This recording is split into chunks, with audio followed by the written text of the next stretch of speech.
In a kingdom torn apart by war, one legend refused to die.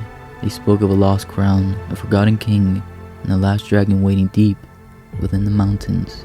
Everyone believed it was only a fairy tale. Everyone except one orphan boy. His journey will become the story that changed the kingdom forever. The village of Brindlebrook sat in the gentle south, tucked between rolling green hills and the blue shadows of mountains so distant they seemed painted against the sky. In spring, wildflowers covered the fields in soft bursts of yellow and violet, and the river ran clear enough for children to chase silver fish along its banks. To those who had never left, Brindlebrook felt like the whole world. Warm chimneys, tilled soil, sheep bells, and the smell of bread rising before dawn. Yet beyond the hills, the realm had been breaking for years. Rival clans carved old borders into fresh wounds. Trolls raided the trade routes, and northern wars swallowed villages whole. Brindlebrook heard of these things only in rumors, carried by merchants and frightened travelers. War for most of his people was something that happened elsewhere. Cole knew better. He had come from the north, though he remembered little of it. Sometimes in dreams he saw fire behind falling snow and heard a woman calling his name. But when he woke, the voice faded before he could place it. He had been brought to Brindlebrook as a child, half starved and wrapped in a torn wool cloak by a trader who found him wandering near a ruined road. The villagers took him in because they were decent people, but decency was not the same as love. They gave him a bed in the loft above the mill, scraps from their tables, old boots when his wore through, and chores enough to earn his keep. They did not let him starve, but few touched his shoulder kindly, and fewer still asked what he feared when winter winds rattled the shutters. The other children were less careful with their cruelty. They called him Crow Boy because of his dark hair and thin arms. They laughed when he dropped grain sacks too heavy for him, mocked his northern accent when it slipped into his speech, and shoved him from games as if loneliness was something he had chosen. Cole learned to keep his head down. He learned which alleys to avoid, which miles meant trouble, and how to swallow words before they became tears. His only refuge came at night, beside Rollins' fire. Rollin was the oldest man in Brindlebrook, though no one agreed on exactly how old. His back was bent, his beard was white as sheep's wool, and his eyes seemed to hold memories older than the village itself. When evening settled and the stars appeared, Rollin would gather the children near the common fire and tell stories of ancient kings, forgotten wars, and dragon riders who once ruled the skies. Most children came for the thrill of battle and flame. Cole came because Rollin's voice made the world feel larger than hunger, chores, and mockery. His favorite tale was the crown of Everheart. Long ago, Rollin would say, leaning close as sparks climbed into the dark. Before clan turned against clan and lords forgot their oaths, there was one true ruler of the realm, King Aldrin Everheart, last of the dragon riders.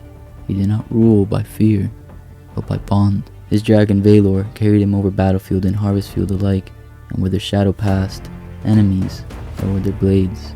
The children always grew quiet at that part, but in the battle of Blackmere Pass, the king vanished. Some say he was slain, some say the mountain took him.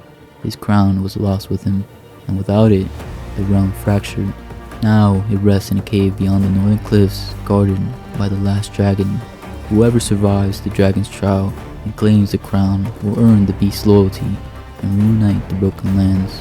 Most children laughed when the story ended. Dragons were bones in old songs. Crowns did not wait in caves. The realm could not be repaired by one brave fool with muddy boots.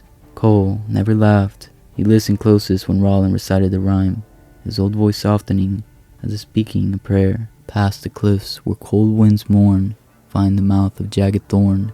Gold will gleam and fire will start, but song, not steel, shall wake the heart.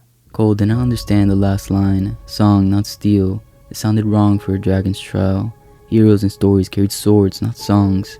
Still, the words buried themselves in him, and some nights he whispered them into the dark until sleep came. Then ash began drifting on the southern wind. At first, people blamed distant earth fires or burned fields, but soon bandits appeared near the trade road, and a shepherd returned pale-faced, claiming he had seen armed men moving through the hills. The adults spoke in low voices by doorways. Mothers pulled children inside before dusk. Rollin stopped telling stories of old wars and stared north more often than he spoke. Cole felt the village changing. Fear entered Brindlebrook like winter through a cracked wall. These people had sheltered him, even if they had never loved him. This was the only home he had had. So when the other boys laughed at the old tale one evening, Cole stood. "I'm going to find it," he said. The laughter came quickly. Someone called him Crow King. Another asked if he planned to defeat the dragon with a broom handle. Even Roland looked at him with sorrow instead of belief. But Cole did not sit down. Before sunrise, with a stale loaf, a water skin, and Roland's rhyme folded inside his memory, Cole left Brindlebrook behind. The mountains waited ahead, cold and blue, beneath the fading stars, and somewhere beyond them, the old tale was true. The last dragon was waiting too. For the first hour after leaving Brindlebrook, Cole felt almost weightless. The morning was silver with mist, the grass wet against his boots, and the mountains ahead seemed less like a threat than a promise. He imagined himself returning beneath the village gate with the crown of Everhart shining in his hands, the children who had mocked him staring in silence, the adults finally seeing him as something more than the orphan boy above the mill. In his mind, even Roland would smile through tears and say he had always known Cole was meant for something greater. By noon, the dream had begun to fade. The road north was not like the stories. There were no cheering companions, no noble horse, no sword at his side. Cole had only a small knife tucked into his belt, a worn cloak that did little against the wind, a water skin, and half a loaf of bread, already going hard at the edges. The fields beyond Brindlebrook turned muddy where spring rains had gathered in low places, and more than once he slipped, coating his knees and palms in cold brown earth. By evening, hunger gnawed at him. By nightfall, when wolves howled somewhere beyond the dark line of trees, the courage that had carried him out of the village gate seemed very far away. He slept badly beneath the roots of an old oak, waking at every crack of branch and rustle of leaves. In the darkness, the village felt impossibly distant. He missed the mill loft's scratchy blankets. He missed the smell of bread from Mistress Alina's oven, even though she always handed him the burnt pieces. He missed the sound of sheep bells beyond the fields and the way Roland's fire snapped while stories rose with the smoke. The thought angered him. Why should he miss a place that never fully wanted him? But memory was not so simple. He remembered the winter he had fallen sick, and old Bram, who rarely spoke to him, left broth outside the mill door every morning until the fever passed. He remembered a little girl named Mira, once pressing an apple to his hand after the older boys pushed him into the stream. He remembered Roland pretending not to notice when Cole crept closest to the fire, always shifting his stool just enough to make room.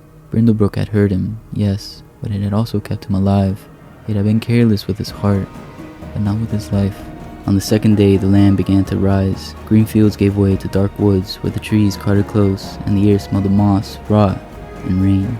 Cole walked with his knife in hand, though he knew it would do little against wolves, bandits, or whatever else might be watching in between the trunks. To steady himself, he repeated Roland's rhyme under his breath.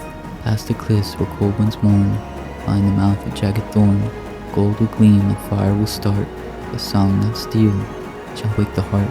At first, the words were only comfort, a familiar sound against the loneliness. But by the third day, as Cole climbed beyond the woods and reached the lower cliffs, the first line came alive around him. Wind screamed through narrow breaks in the stone, rising and falling like voices mourning the dead. It clawed beneath his cloak, stung his eyes, and shoved him sideways whenever the path narrowed. Cole pressed one hand to the cliff wall and kept moving, his breath coming in sharp white bursts. Past the cliffs where cold winds mourn, he whispered, no longer certain whether he was reciting a tale or obeying a command. Higher still the path turned cruel. Loose stones slid beneath his boots. His hands split from gripping rock. Snow lingered in shaded cracks, though spring had softened the south below. Then near dusk, he saw them, jagged black formations jutting from the mountain ahead, curved and uneven like the teeth of some enormous beast buried beneath the earth. The mouth of jagged thorn, Cole said. The words chilled him more than the wind. Roland's story had seemed impossible beside a village fire, safe in the glow of laughter. Here alone beneath the mountain shadow, it felt less like fantasy, and more like a warning left by someone who knew exactly how fear would test the one who followed it. Near the upper ridge, Cole dragged himself onto a high overlook and stopped. Far below, beyond the woods and fields he had crossed, smoke rose into the sky. Not the thin gray smoke of chimneys, thick black columns, fire smoke. His stomach twisted as he saw movement along the southern road, a dark line of soldiers winding between farmsteads, leaving flame behind them. They were moving toward Brindlebrook. For a moment Cole could not breathe. If the crown was only a story, if dragons were only bones and songs, then he had wasted the village's final hours, chasing smoke and old words. He almost turned back. His feet shifted toward the path below. Then he saw in his mind Roland's fire, the mill loft, Mira's apple, Bram's broth, the village that had not loved him perfectly, but had still become the only home he had ever known. Cole turned away from the smoke and faced the peak. There was no time left for doubt. No time left to be small. Ahead, the jagged rocks waited like teeth against the darkening sky. And somewhere beyond them, myth or not, the last chance for Brindlebrook lay hidden in fire. By the time Cole reached the cave, his legs shook so badly he could barely stand. The path had narrowed to a ledge of black stone crusted with ice, and the wind that rushed along the mountainside no longer sounded like weather. It sounded alive, as if the cliffs themselves were whispering warnings to turn back. Above him, the peak disappeared into clouds. Below him, the world he knew had become a blur of valleys, forests, and distant smoke. Then, he saw the entrance. The cave opened in the mountainside like the mouth of some ancient beast buried beneath the rock. Jagged stone hung from above in long, crooked points, while more rose from the ground beneath them, sharp and uneven, like broken teeth. Snow had gathered along the edges, making the dark opening seem even deeper by contrast. Cole stopped several paces away, his breath catching in his throat. Behind the mouth of jagged thorn, he whispered. The words no longer felt like part of a children's story. They felt like instructions. Roland had not merely been entertaining village children beside the fire. He had been preserving a map in the only form safe enough to survive. A tale no one powerful would think to fear. Cole swallowed hard and stepped inside. The cave swallowed the wind first, then the light. Each footstep echoed ahead of him, returning from unseen walls and hollow whispers. The air smelled of cold stone, old ash, and something metallic beneath it. He kept one hand along the wall, his fingers scraping damp rock as the passage sloped downward. More than once, he nearly turned back. Every instinct in his body told him that boys like him did not belong in places where legend slept. Then his boot struck something that rolled across the stone. Cole crouched and picked it up. A bone.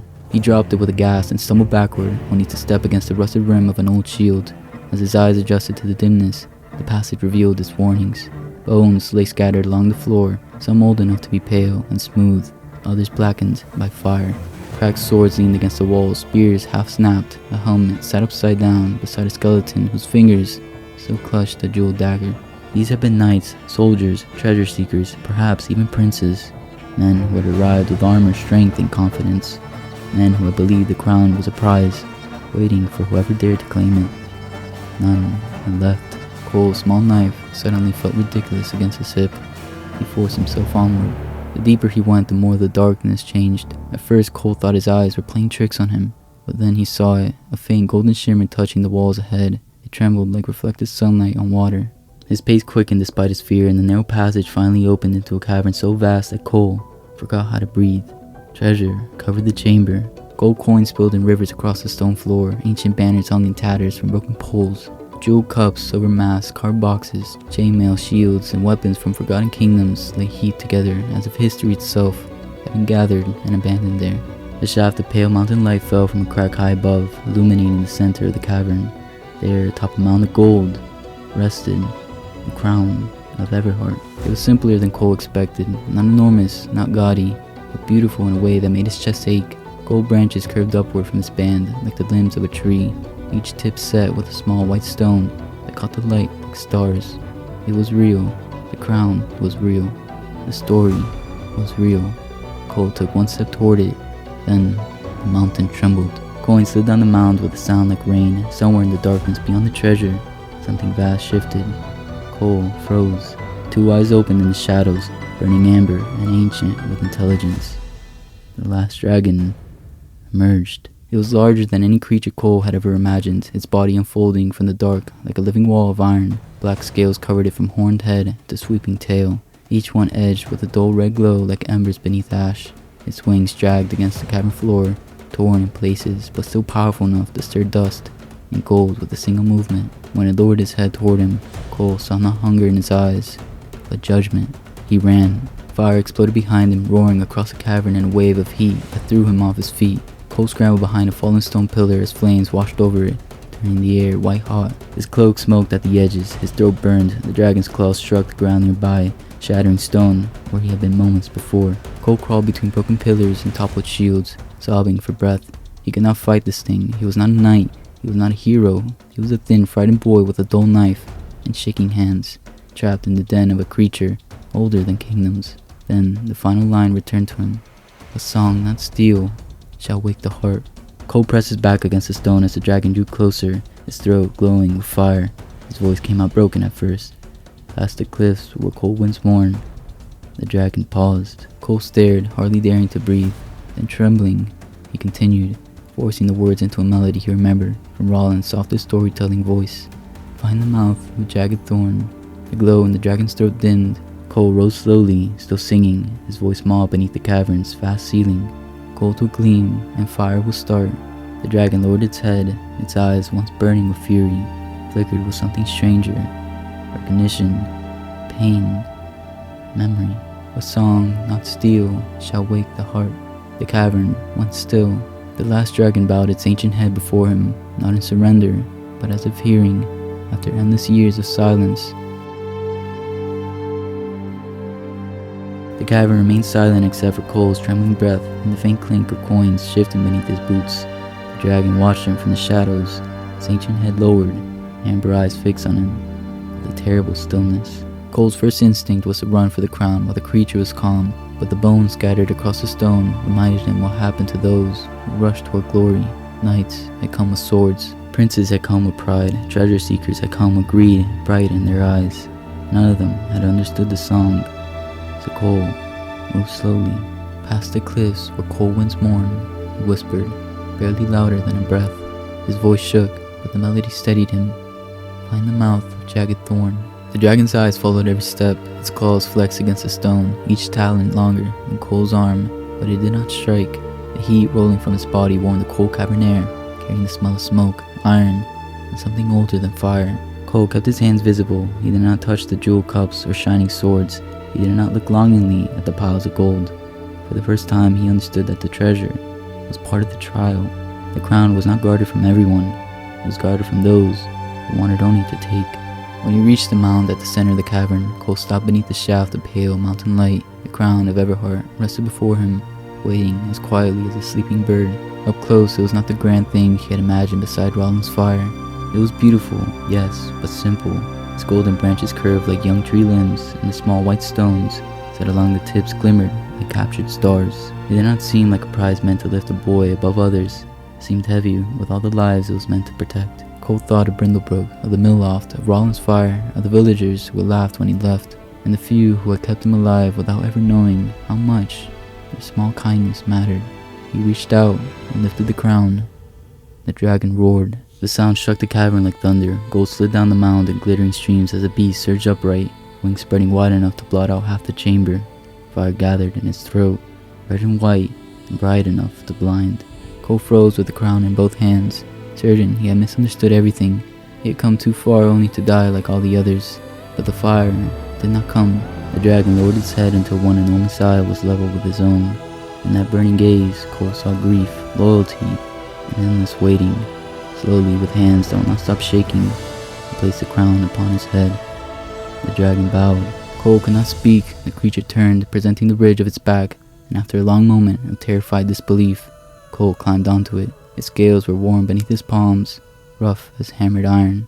The dragon moved once, and the whole cavern seemed to awaken. Then it lunged forward, not toward the passage Cole had entered, but toward a wall of ancient stone. "Wait!" Cole cried. The dragon crashed through it. Rock exploded outward, wind swallowed them, and a burst of dust, fire, and shattered mountain. The dragon broke into open sky. Cole screamed as it plunged, then rose. The world fell away beneath him. Mountains unfolded in white and green ridges. Rivers flashed like silver threads. Forests stretched for miles, and beyond them lay villages, roads, fields, and smoke. For the first time, Cole saw the realm not as scattered places from old stories, but as one wounded land. Armies crawled across it like dark insects. Fires burned where homes should have been. Then he saw Brindlebrook. The village was burning. The dragon folded its wings and dove. They struck the earth in the center of the town square with such force that soldiers were thrown from their feet. Villagers scattered back, faces blackened with smoke, eyes wide with terror. Houses burned along the southern road. Enemy banners snapped in the hot wind. The commander at the square's edge stared, then laughed once, harshly. A peasant boy in a dead king's crown. Cole slid from the dragon's back, his legs nearly buckled. But he stood. "Leave," he said. The commander sneered. "Or what?" Cole looked at the frightened villagers, then at the soldiers who had brought fire to his home. His voice strengthened. "The days of raiding armies and dividing lords are over. Leave Brindlebrook, leave the south. Tell every clan and warlord that Everheart has returned." A few soldiers hesitated, others, ashamed or afraid, lowered their spears, but the commander shouted and sent a group charging forward. The dragon opened its jaws. Fire erupted across the ground before them, a roaring wall that stopped short of their bodies, but scorched their weapons red and drove them screaming backward. Horses reared, men dropped shields. The commander's courage broke before his soldiers did, and when he ran, the army followed.